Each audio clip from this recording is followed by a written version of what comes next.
तो विकसित छत्तीसगढ़ का बजट, अमृतकाल की नींव का बजट, छत्तीसगढ़ के भविष्य का बजट अब से कुछ ही देर में जारी होने वाला है। छत्तीसगढ़ विधानसभा की कार्यवाही शुरू हो गई है। विधानसभा में आज यह बजट पेश किया जाएगा। विष्णुदेव साय सरकार का पहला बजट होगा। वित्त मंत्री ओपी चौधरी विधानसभा में इस बजट को पेश करेंगे और जो टाइमिंग है वो दोपहर 2:30 पर, जिसे आप 12:30 बजे भी कहते हैं। छत्तीसगढ़ का बजट जो होगा इस बार बड़ा होगा।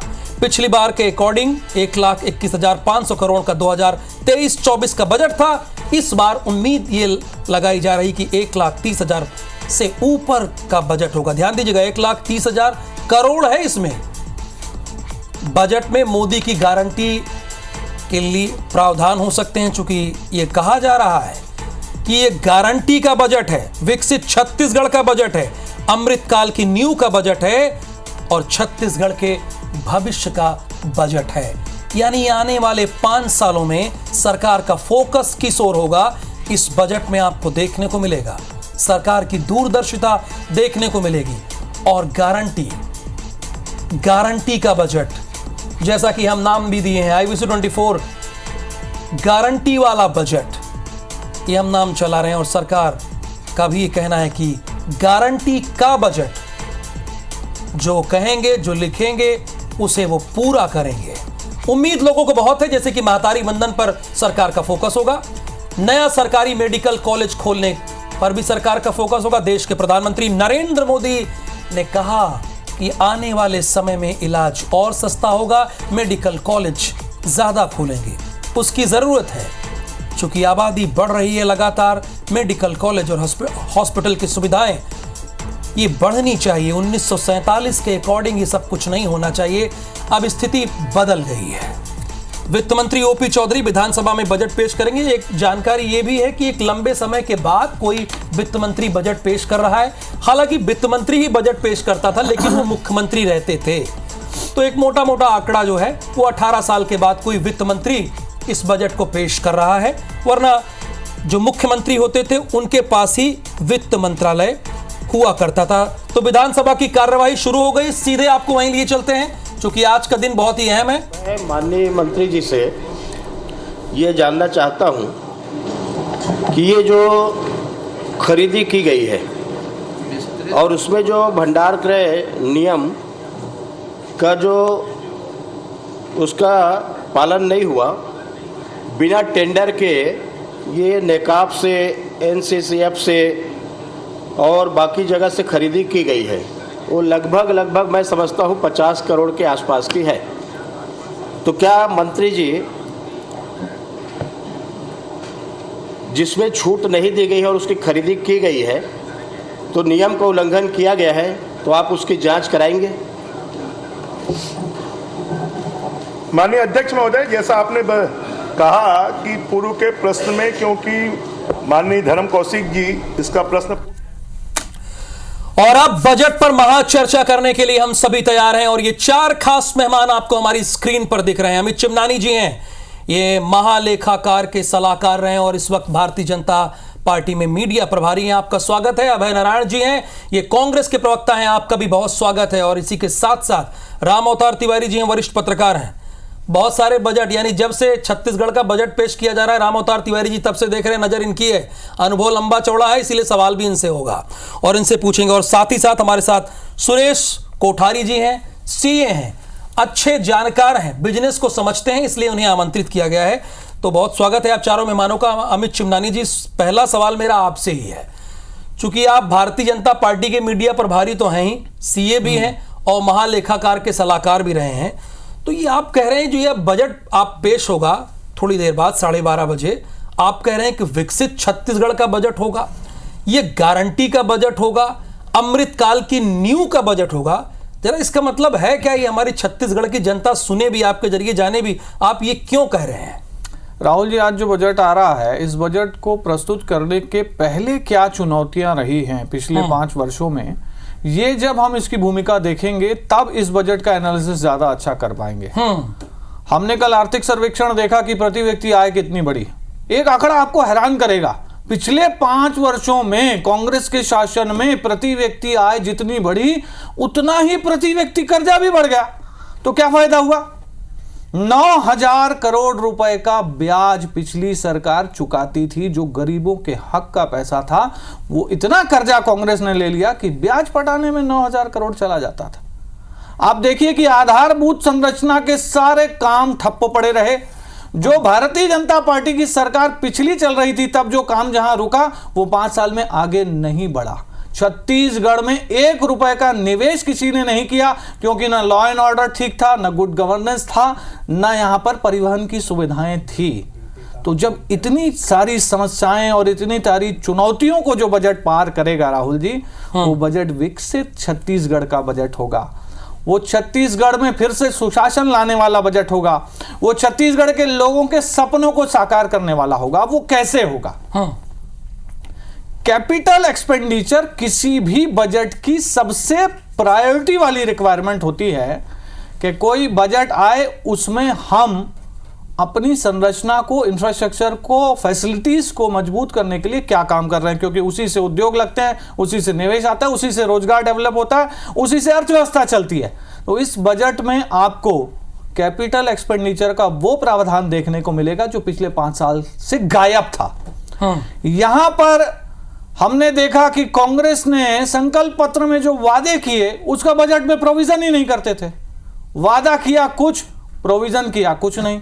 लेकिन हमने विधानसभा चुनाव के पहले जो वादा किया, जो मोदी की गारंटी थी, मोदी की गारंटी यानी गारंटी पूरी होने की गारंटी, वो गारंटियां पूरी होती हुई दिखेंगी। उनका न सिर्फ जिक्र होगा, उनके लिए राशि का आवंटन होगा। तो जो योजनाएं हम लेकर के आएंगे उसके लिए जब राशि का आवंटन होगा तो एक पब्लिक वेलफेयर का बहुत बड़ा काम होगा। और मैं आपको राहुल जी इस बात का विश्वास दिलाना चाहता हूं कि छत्तीसगढ़ के युवा जो ठगे गए, छले गए, जिनका भविष्य कांग्रेस के नेताओं और अधिकारियों के कारण चौपट हो गया, उन युवाओं के लिए, उनके भविष्य के लिए ये बजट एक नया संकल्प लेकर के आएगा। उनके जीवन में बेहतरी का एक नया उद्देश्य दिखाई पड़ेगा इस बजट में। और जब जिस प्रदेश के युवा खुशहाल होते हैं वो प्रदेश तेज गति से आगे बढ़ता है। और आखिर में एक बात और कहूंगा कि छत्तीसगढ़ में किसान हमारी रीढ़ की हड्डी है। हमारे बजट में किसानों के समुचित विकास के प्रावधान होंगे। जो किसानों से संबंधित वादे हमने मोदी की गारंटी के रूप में किए हैं उनके लिए प्रावधान होंगे। साथ ही महिला सशक्तिकरण के लिए जो हमने योजनाओं का आगाज कर दिया है, जिसमें महतारी वंदन के फॉर्म आप देख रहे हैं, लगातार 3 दिनों में 17 लाख फॉर्म भरे गए, उसके लिए राशि का आवंटन होगा। कुल मिलाकर यह बजट छत्तीसगढ़ प्रदेश को देश के अग्रणी राज्यों में खड़ा करने की एक शुरुआत करेगा। यह बजट छत्तीसगढ़ में फिर से नया सवेरा लाने वाला बजट होगा। नया सवेरा लाने वाला बजट होगा। अभय नारायण जी, जब मैंने सवाल किया अमित चिमनानी जी से कि भाई ये क्यों कह रहे हैं कि आप विकसित छत्तीसगढ़ का बजट होगा, अमृतकाल की नींव का बजट होगा, तो कहें कि चुनौती बहुत थी। पिछले 5 सालों में छत्तीसगढ़ की जनता को कर्जे में ढकेल दिया गया था, उससे उभार कर हम जो ला रहे हैं, इसीलिए हम कह रहे हैं कि विकसित छत्तीसगढ़ का ये बजट होगा। ये चिमनानी जी का कहना है। कांग्रेस का क्या कहना है इस पर?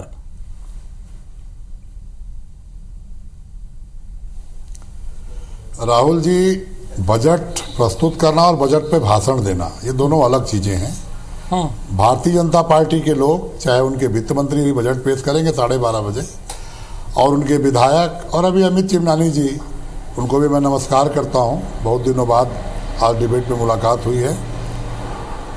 और अमित चिमनानी जी बहुत जानकार भी हैं, सीए भी हैं, महालेखाकार के सलाहकार भी रहे हैं, लेकिन ये बजट पे बात नहीं कर रहे हैं, बजट पे भाषण दे रहे हैं।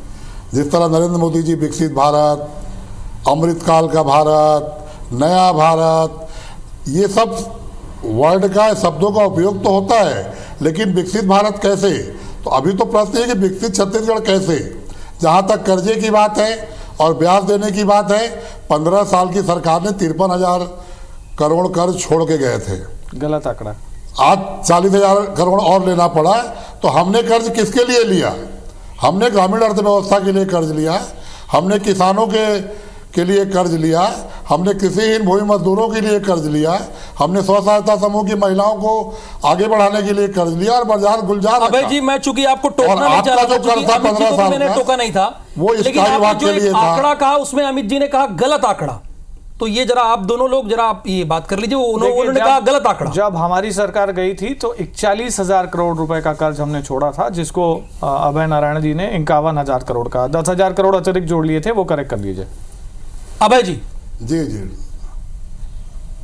चलिए ठीक है, 41,000 करोड़ रहा होगा, मैं स्वीकार कर लेता हूँ 41,000 करोड़। चूंकि मुझे जनता को सर रिपोर्ट करना होता है ना, सही चीज जाए। हम लोग तो राजनीतिक व्यक्ति हैं। नहीं, बिल्कुल बिल्कुल मैं स्वीकार करता हूं 41,000 करोड़ और अभी 93,000 करोड़ शायद ऐसा है। लेकिन सवाल है कि ये कर्ज क्यों लेना पड़ा? छत्तीसगढ़ बनने के बाद आपकी प्राथमिकता क्या थी? छत्तीसगढ़ को आप किस रास्ते पे ले जा रहे थे? गढ़बो नवा छत्तीसगढ़ का नारा, नरवा घुरवा गरुआ बारी का नारा, गौठान का नारा नहीं था, उस पर काम हुआ। और अमित भाई ने कहा कि बजट में कोई प्रावधान घोषणाओं के लिए नहीं होता था, तो आखिर वो घोषणाएं कैसे पूरी हुई? जब बजट में हमने प्रावधान किया तभी तो घोषणाएं पूरी हुई। खैर, ये तो बीते कल की बात है। 5 साल हमारी सरकार थी, हमने छत्तीसगढ़ को गढ़बो नवा छत्तीसगढ़ की ओर ले गए। हम तमाम योजनाएं चलाएं जो छत्तीसगढ़ के लिए, छत्तीसगढ़ियों के लिए काम की थी।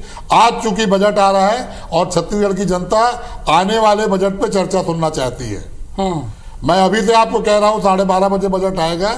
गारंटी वाला बजट तो होगा, क्योंकि अगर आपने मोदी गारंटी की बात करके अपने संकल्प पत्र लाके आप चुनाव जीते हैं तो आपको नारी बंधन का पैसा देना ही पड़ेगा, आपको किसानों को 917 चलिए एक मोहर लगा दी, मतलब 4 बीजेपी प्रचार कर रही है गारंटी वाला बजट होगा, ये कांग्रेस ने मोहर लगाई है। ठीक है सर, आप कंटिन्यू।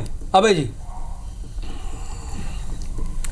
मैं वही कह रहा हूं कि गारंटी वाला बजट तो होगा, क्योंकि आपको लोकसभा चुनाव में जाना है। लोकसभा के पहले आपको तो दिखाना पड़ेगा कि हम किसान के लिए और नारी बंधन के लिए काम कर रहे हैं। लेकिन मैं चाहूंगा कि गारंटी गैस सिलेंडर की भी पूरी हो जाए।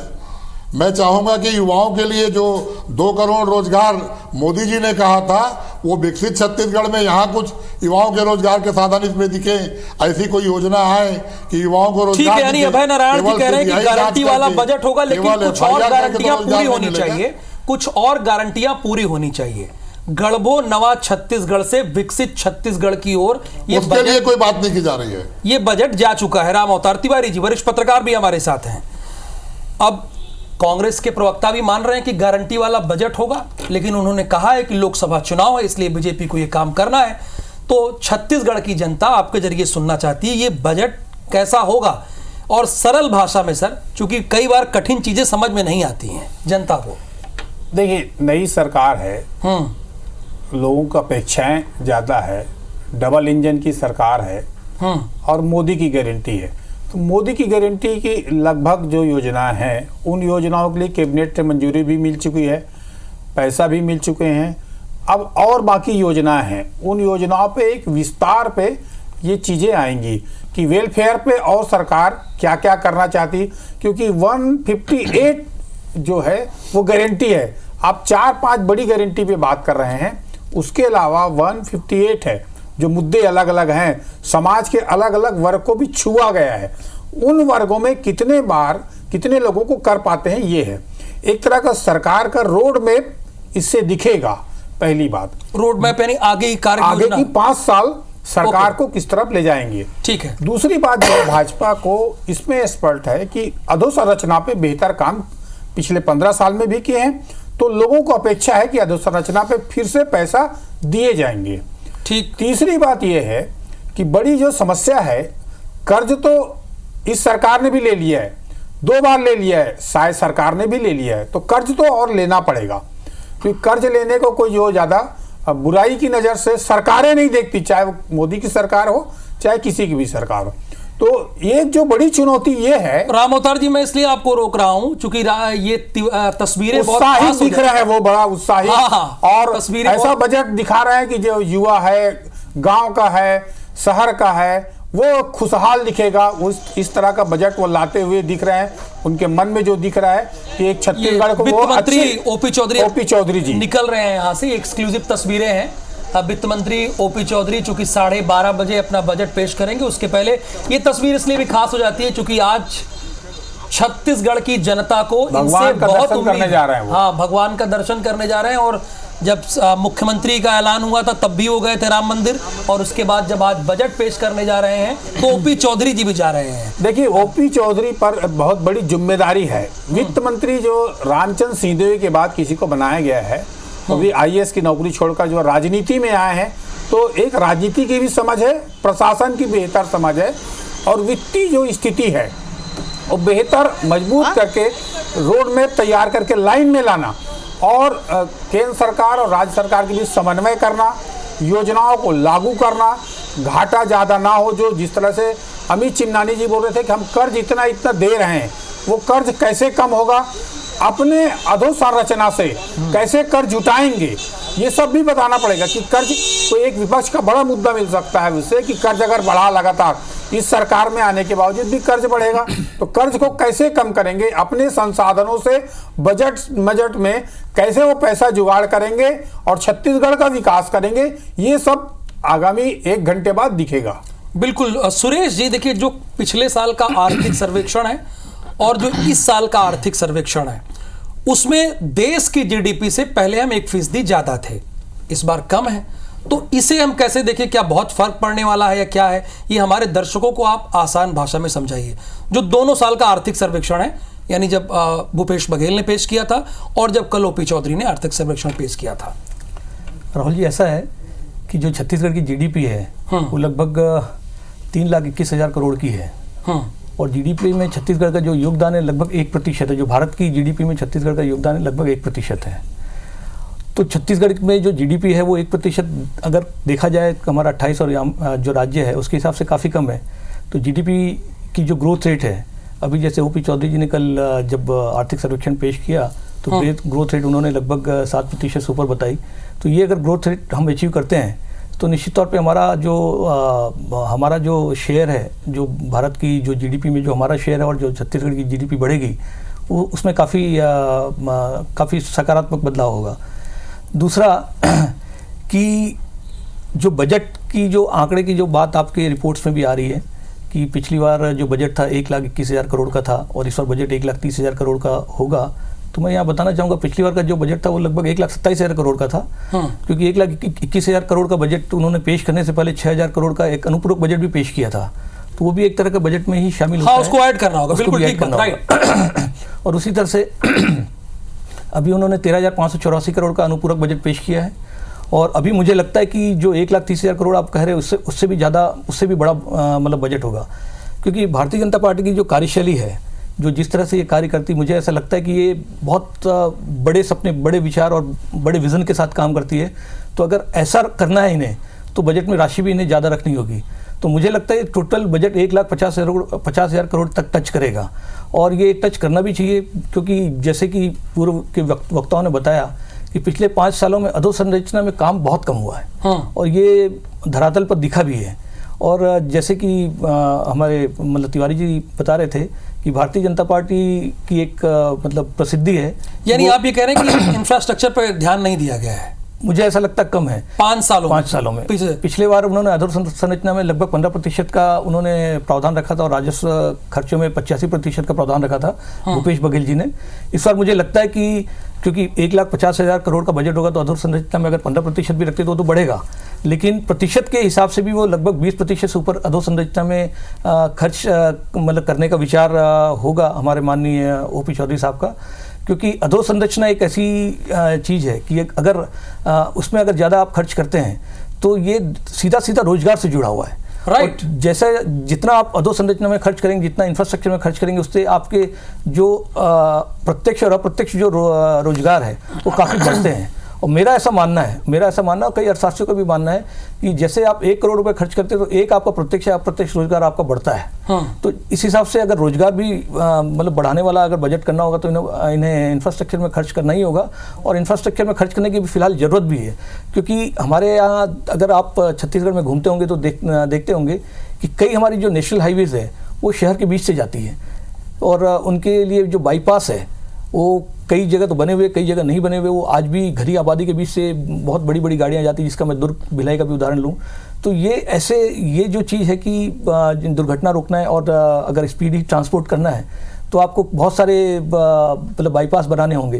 तो ये एक मैंने उदाहरण दिया। इंफ्रास्ट्रक्चर पर जोर देना होगा, कुल मिलाकर ये बात है अमित शाह। हाँ राहुल जी को दो चीज बताऊं। हाँ देखिए, क्योंकि किसानों के जो धान के बोनस का पैसा देना है, ठीक है। और किसान के संख्या इस बार और बढ़ गई, बजट भी ज्यादा देना पड़ेगा, महतारी वंदन का भी ज्यादा पैसा देना पड़ेगा। तो इसलिए जो लग रहा है कि पैसा जो है ये बता रहे हैं जिस हिसाब वो बढ़ाना पड़ेगा, तभी अधोसंरचना पे नहीं। ज्यादा से ज्यादा एक बात खर्च होंगे। सुरेश जी से आई कि ये 1,50,000 करोड़ के ऊपर का हो बजट होगा, ये कह रहे हैं 30 से ज्यादा जाएगा। अमित चिमनानी जी, अभय नारायण जी मान तो रहे हैं कि गारंटी वाला बजट होगा, लेकिन इस पैनल में जो चर्चा में बात निकली है, इंफ्रास्ट्रक्चर पर भी आपका जोर होगा और कुछ गारंटी पर और ध्यान आकर्षित कराना चाह रहे हैं आपका अभय नारायण जी। अभय जी की 2-3 बातों का पहले मैं जवाब देना चाहता हूँ। उन्होंने कहा था कि हम भी जब बजट प्रस्तुत करते थे तो कोई राशि का प्रावधान करते थे। आपने 20 लाख के मुफ्त इलाज की बात कही थी। 5 साल जनता ऐसे दूरबीन से बजट देख रही थी, कहाँ है भैया यूनिवर्सल हेल्थ स्कीम? संपत्ति कर के लिए कोई माफ के लिए प्रोविजन है क्या? 200 फूड प्रोसेसिंग यूनिट लगाने की आपने बात कही थी, आपने 5 करोड़ रुपए उसको अलॉट किया। तो देखिए ये भ्रमित करने वाली बातें। आपने कहा कुछ था, प्रोविजन नहीं किया था। तो एक बात ये क्लियर कर रहा हूँ। दूसरी, आपने कुछ आंकड़े चाहे थे, मैंने पहले भी आंकड़े रखे, अब दूसरी बार आंकड़े रख रहा हूं कि भैया कर्जा तो हर कोई लेता है, सही बात है, कर्जा हर सरकार लेती है, हर राज्य सरकार और केंद्र भी ले रही है। लेकिन फर्क क्या है? फर्क यह है कि कर्जा लेने की भी कोई लिमिट बना रखी है। संविधान में लिखा हुआ है, FRBM एक्ट में लिखा हुआ है कि आपको केंद्र को कर्जा लेना है तो वो GDP के अनुपात में लेना है, राज्य को लेना है तो GSDP के अनुपात में लेना है। अब मैं भाजपा की सरकार का अनुपात और कांग्रेस की सरकार का अनुपात बता रहा हूं। जब रमन सिंह जी की सरकार थी, RBI से 3 बार फाइनेंशियल डिसिप्लिन का अवार्ड मिला। GSDP का कर्जा हमको लेना था 20% तक, हमने 17% तक लिया। जितनी हमको लिमिट थी उससे 3% कम कर्जा लिया और हम 18% का कैपिटल एक्सपेंडिचर एवरेज 15 साल में करते थे। अब आइए भूपेश बघेल जी की सरकार पर। अभय जी आंकड़े आप पूछ रहे थे, थोड़ा सा ध्यान दीजिएगा। भूपेश बघेल जी की सरकार ने रिकॉर्ड तोड़ दिया, FRBM का उल्लंघन एक्ट का कर दिया। GSDP के 24% तक आप अपना कर्जा ले गए हो, जो भाजपा की सरकार में 17% था। लेकिन उसके बाद भी आपने कैपिटल एक्सपेंडिचर, पूंजीगत व्यय को क्या किया? आपने बजट में प्रोविजन किया 14%, लेकिन एक्चुअली आपने किया उसको 8% खर्चा किया प्रावधान, लेकिन बाद में भी खर्चा नहीं किया क्योंकि भ्रष्टाचार की भेंट चढ़ा कि क्या हुआ वो अभय जी ज्यादा बताएंगे। तो आपने कर्जा लेने की लिमिट को क्रॉस किया और कैपिटल एक्सपेंडिचर को आपने कम कर दिया, इसीलिए आपने अर्थव्यवस्था को चौपट कर दिया। अर्थव्यवस्था का नियम यही है कि लिमिट में कर्जा लीजिए और कैपिटल एक्सपेंडिचर के लिए प्रावधान करिए, क्योंकि कैपिटल एक्सपेंडिचर में जब आप प्रोविजन करते हैं तो 1 का 4 बन के वापस आता है, राज्य की खुद की आय बढ़ती है। आप देखिए 5 साल का अभय जी आंकड़ा देखिएगा कि केंद्र सरकार पूरे 5 साल आपको राज्य की आय से ज्यादा पैसा देता रहा है। केंद्र सरकार 50,000 करोड़ देता था, राज्य की खुद की आय 40,000 करोड़ होती थी। छत्तीसगढ़ को हमको अपना एक आत्मनिर्भर प्रदेश बनाना है, उस दिशा में तो आपने सोचा ही नहीं। तो ये बजट जो होगा वो छत्तीसगढ़ को अपने पैरों पर खड़ा करने की दिशा में एक बहुत ही बड़ा संकल्प लेकर के आएगा। देखिए अभय जी, 2 बातें आई हैं भाई। कर्ज तो यहाँ चिमनानी जी कह रहे हैं कि सब लेते हैं, लेकिन एक लिमिट होती है, उस लिमिट को आप क्रॉस कर गए थे। एक चीज इन्होंने बहुत साफ बात कही है।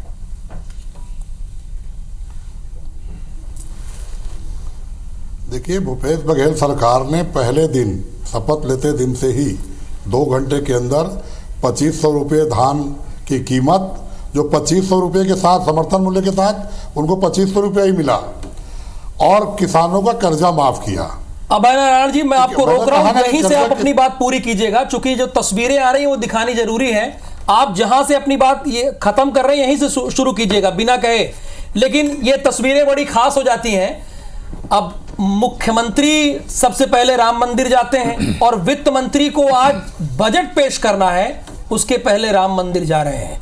ये तस्वीरें हैं। और आज जब IBC 24 से एक्सक्लूसिव बातचीत इन्होंने की अपने आवास पर, वित्त मंत्री OP चौधरी ने, तो उन्होंने कहा कि हमारी जनरेशन बहुत भाग्यशाली है, वरना 500 साल गुजर गए, पता ही नहीं चला। 1528 के बाद लड़ते झगड़ते रहे, जहां राम जी जन्म लिए वहां मंदिर ही नहीं था।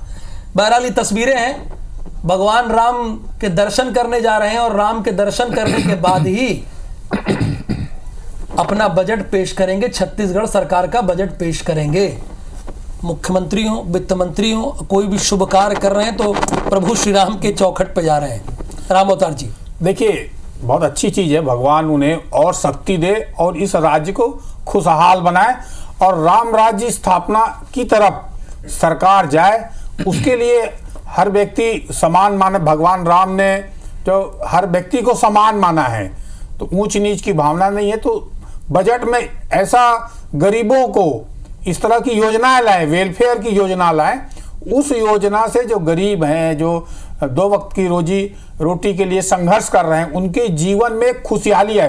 देखिए राहुल जी, ये सरकार की राम अवतार तिवारी जी आप भी देख रहे हैं, राम यहाँ बैठे बैठे स्टूडियो में भगवान राम के दर्शन करने जा रहे हैं वित्त मंत्री ओपी चौधरी, बल्कि वहां पहुंच गए हैं। ये तस्वीरें एक्सक्लूसिव तौर पर IBC 24 आपको सबसे पहले दिखा रहा है। ये तस्वीरें देखिए राहुल जी, भगवान राम हो और बजट में क्या रहता है, मुख्य बातें बजट में मुख्य बातें ये है कि वेलफेयर योजनाओं के लिए ही बजट रहता है मुख्यतः। कि उन वेलफेयर योजना किसके लिए आती है? वंचित लोगों के लिए। मंत्रोच्चार हो रहा है।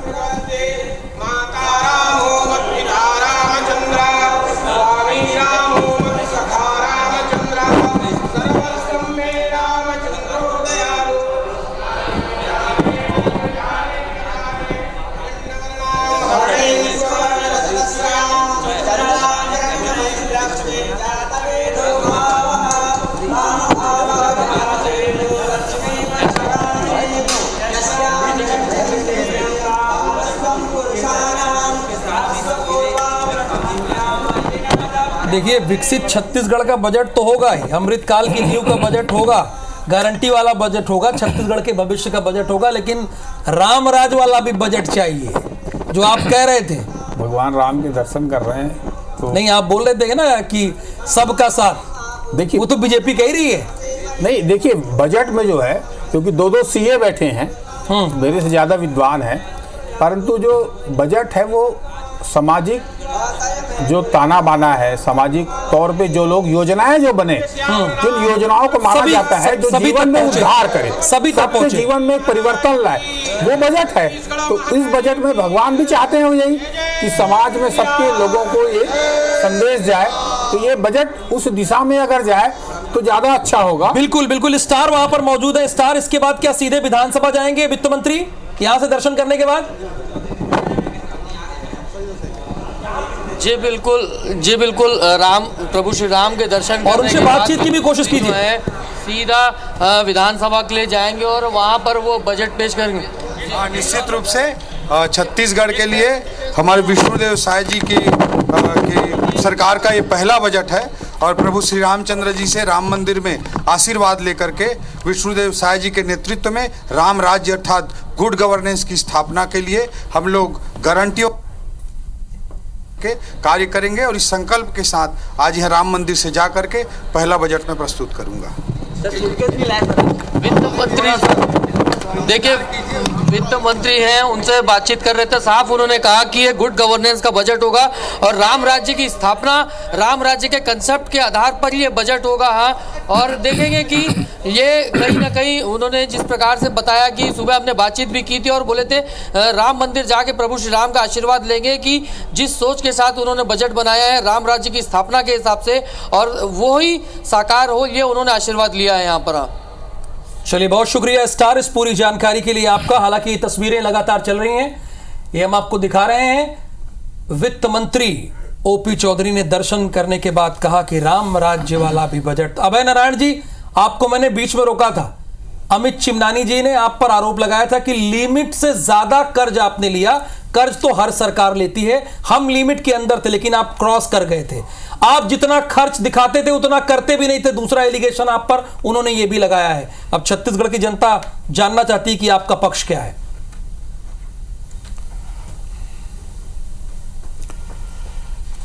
देखिए राहुल जी, अमित चिमनानी जी ने कहा कि हमने बजट से लिमिट से ज्यादा कर्ज लिया, तो मैं तो शुरू से कह रहा हूं ना कि कर्जों की प्राथमिकता क्या थी। 15 साल आपने किसके लिए कर्ज लिया और 5 साल हमको कर्ज क्यों लेना पड़ा? 15 साल में आपने राज्य की दिशा कहाँ मोड़ दी थी? राज्य की दिशा आपने बड़े बड़े वो काम किए, स्काई विभाग जैसे काम किए जहाँ केवल भ्रष्टाचार की बात होती थी। बिलासपुर में सीवरेज योजना 300 करोड़ की 800 करोड़ हो गई और भ्रष्टाचार की भेंट चढ़ गई। ऐसे प्रोजेक्ट आते रहे, स्काई विभाग भ्रष्टाचार का भेंट चढ़ा, ऐसे प्रोजेक्ट आते रहे। लेकिन भूपेश बघेल जी ने व्यक्तिगत सक्षमता कैसे बढ़े, व्यक्तिपरक विकास कैसे हो, इसको ध्यान दिया। ये गांधी का स्वराज था, ये रामराज था कि दैहिक दैविक भौतिक तापा, रामराज का हूं न व्यापा। भूपेश बघेल की सरकार में बाजार भी गुलजार था, छोटे छोटे उद्योगपति भी गुलजार थे और हमारा अन्नदाता किसान जिसकी आय दुगनी करने की बात करने वाली केंद्र सरकार आज तक नहीं कर सकी, उस पर हम खर्च कर रहे थे। स्वाभाविक रूप से किसान के लिए, मजदूर के लिए। अभय नारायण राय जी भी कह रहे हैं कि हमारा भी बजट रामराज वाला ही था। अब से थोड़ी देर में ही पेश होगा जो कि इस सरकार का पहला बजट होगा और सरकार ने पहले ही बता दिया है कि बजट कैसा होगा। उन्होंने ये कहा है कि विकसित छत्तीसगढ़ का बजट होगा, अमृतकाल की नींव का बजट होगा। और इसके साथ अभी थोड़ी देर पहले आपने सुना वित्त मंत्री ओपी चौधरी को, उन्होंने कहा कि राम राज्य वाला बजट भी होगा और छत्तीसगढ़ की जनता ये चाहती है कि उनका भी कल्याण हो। तो सबसे बड़ा फोकस राम अवतार तिवारी जी जो लोगों से है, जिससे बीजेपी से लोग जुड़े भी चुनाव के दौरान, महतारी वंदन योजना और प्रधानमंत्री आवास, पहला जो बड़ा मूवमेंट बीजेपी का था, आपको ध्यान होगा, तो आवास के जरिए लोगों को एकजुट करने की कोशिश थी। उसकी झलक दिखेगी इसमें, दिखेगी, क्योंकि नहीं उसके तो प्रावधान कर भी दिया बजट में। जो अनुपूरक बजट लाया गया उसमें प्रावधान है, महतारी वंदन का प्रावधान है और ये आवास का प्रावधान तो कर दिए गए हैं। अब जो आएगा डिटेल बजट जो आ जाएगा उसमें कितना और दिया गया, टोकन अमाउंट था, अब कब से मिलेगा, कैसे मिलेगा, ये डिटेल रहेगा जो बजट में, कि अन्य योजनाओं पे किस तरह से फोकस होगा। जैसा 3100 रुपये जो किसानों को देना है, उसमें से बजट का में प्रावधान करना है, बाकी का बोनस का पैसा वो किस योजना के तहत कितना पैसा कैसे जाएगा, तो सारी योजनाओं पे वो किस तरह से धरातल में उतारेंगे और कौन सा विभाग किस तरह से कर, हर विभाग का आएगा बजट, तो कि महिला बाल विकास, समाज कल्याण विभाग उसमें क्या कर रहा है, पीडब्ल्यूडी को कितना बजट में उछाल आता है, कितना पैसा देते हैं। जैसे हम अधोसंरचना पे बात कर रहे हैं तो बजट में अधोसंरचना के लिए पीडब्ल्यूडी, इरिगेशन, सिंचाई पे कितना काम हो रहा है। इस समय नल जल योजना एक बड़ी योजना, महत्वाकांक्षी योजना है केंद्र और राज्य सरकार की, तो उसमें किस तरह का प्रावधान किए जा रहे हैं। तो और अलग अलग जो चीजें, जैसा शिक्षा पे खासकर ओपी चौधरी के वित्त मंत्री बनने पर एक वर्ग जो है, क्योंकि वो शिक्षा पे काम करने के सोच रखते हैं, तो अब क्या होगा, जो यहाँ के प्रतिभावान बच्चे हैं वो पढ़ाई लिखाई में कैसा बेहतर वातावरण बन पाए। मैंने ये भी सुना, जैसे कल मुख्यमंत्री जी ने भी कहा कि हम नया रायपुर में एक बड़ा आईटी सेक्टर का योजनाएं बन रही है, ऐसी चर्चा है। कल मुख्यमंत्री जी ने थोड़ा बहुत उल्लेख भी किया है। तो और क्या क्या नया चीज जो आ रहा है छत्तीसगढ़ को गति देने के लिए, वो सब चीजें उन्होंने हिंट भी दिया है। वो अमित चिमनानी जी से पूछते हैं टेक बेस्ड रिफॉर्म्स, और इसके साथ उन्होंने कहा है गुड गवर्नेंस स्थापित करके फास्टेस्ट ग्रोइंग स्टेट इसे बनाना है। तो क्या इस और पहले 5 सालों में काम नहीं हुआ था? गुड गवर्नेंस आप कह रहे हैं कि स्थापित, वो तो छत्तीसगढ़ महतारी की बात करते थे। अब देखिए, अगर आर्थिक सर्वेक्षण उठा के देख लीजिए तो प्रति व्यक्ति आय तो बढ़ी ही है, इस बार भी बढ़ी है। देखिए, प्रति व्यक्ति आय जितनी इनकी सरकार में बढ़ी, मैंने पहले ही मेंशन किया, उतना ही लगभग प्रति व्यक्ति कर्ज भी बढ़ा दिया है। तो फिर ये आय बढ़ने का फायदा नहीं हुआ। दूसरा, लोगों के जीवन स्तर में बेहतरी कैसे आता है? जब योजनाओं का क्रियान्वयन पारदर्शी रूप से हो और आपने जो कहा उसके लिए आप प्रावधान करें। एक तो आधी योजनाओं के लिए इन्होंने प्रावधान नहीं किया और जिन योजनाओं के लिए प्रावधान हुआ वो भ्रष्टाचार की भेंट चढ़ गया। अभी माननीय अभय जी कह रहे थे कि इसमें स्काई वॉक में भ्रष्टाचार हो गया, ऐसा हो गया। 5 साल तो आपकी सरकार थी सर, 1 रुपए का भ्रष्टाचार तो प्रूफ नहीं कर पाए। जब पहले 5 साल के पहले विपक्ष में थे तो भी खाली आरोप लगाते थे, अब फिर विपक्ष में आ गए तो आरोप। सत्ता मिली थी 5 साल, कुछ आप साबित कर लेते। तो ऐसे बयानों से अब कोई फायदा होगा नहीं।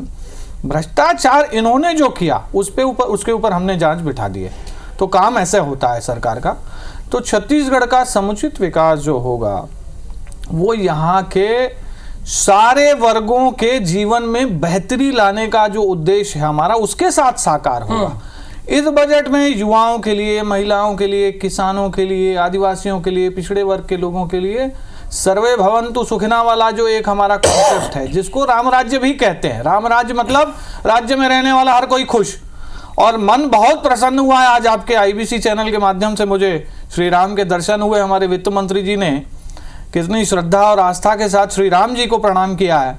और अब तो हम सबका विश्वास प्रबल हो गया है और बढ़ गया है कि ये जो बजट आएगा, ये जो विजन भारतीय जनता पार्टी विष्णुदेव साय जी के नेतृत्व में प्रस्तुत करेगी, इसे भगवान राम का आशीर्वाद मिलना निश्चित है। और जब भगवान राम का आशीर्वाद मिल जाता है तो प्रदेश भी तरक्की करता है और यहाँ में रहने वाले लोग भी अपने जीवन को। अभय नारायण जी, जो आपने 5 साल यानी बिताए सरकार में, कहना यह है कि आप पीछे की ओर छत्तीसगढ़ को ले गए।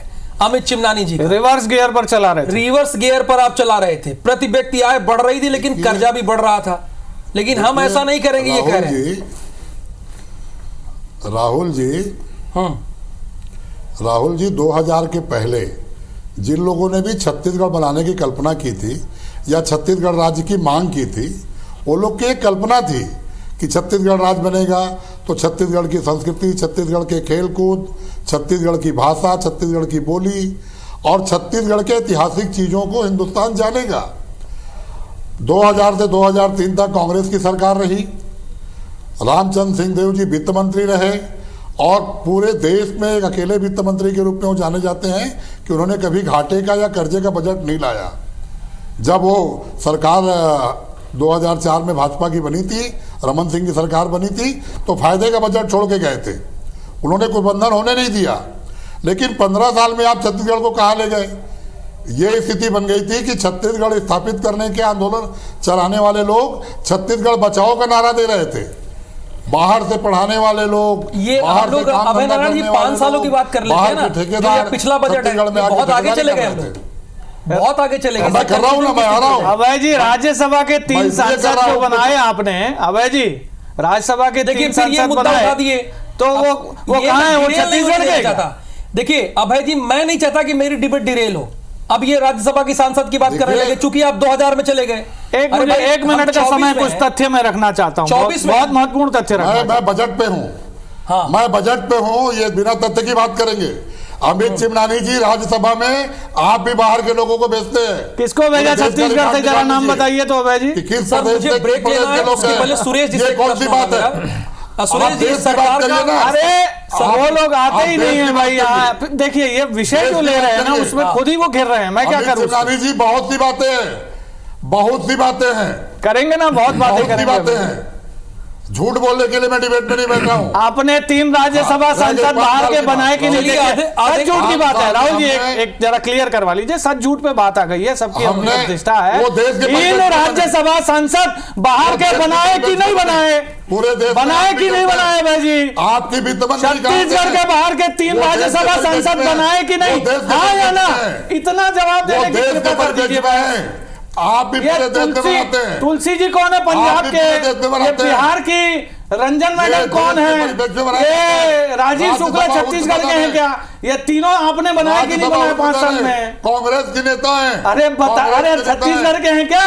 ये राज्यसभा, आप छत्तीसगढ़ की अस्मिता की बात करते हैं, छत्तीसगढ़ के लोगों की बात करते हैं और धोखा देते हैं। बजट से हट के बात थी, इसके बाद सुरेश जी से जवाब लेंगे, लेकिन वक्त एक छोटे से ब्रेक का है। ब्रेक के बाद भी ये चर्चा जारी रहेगी।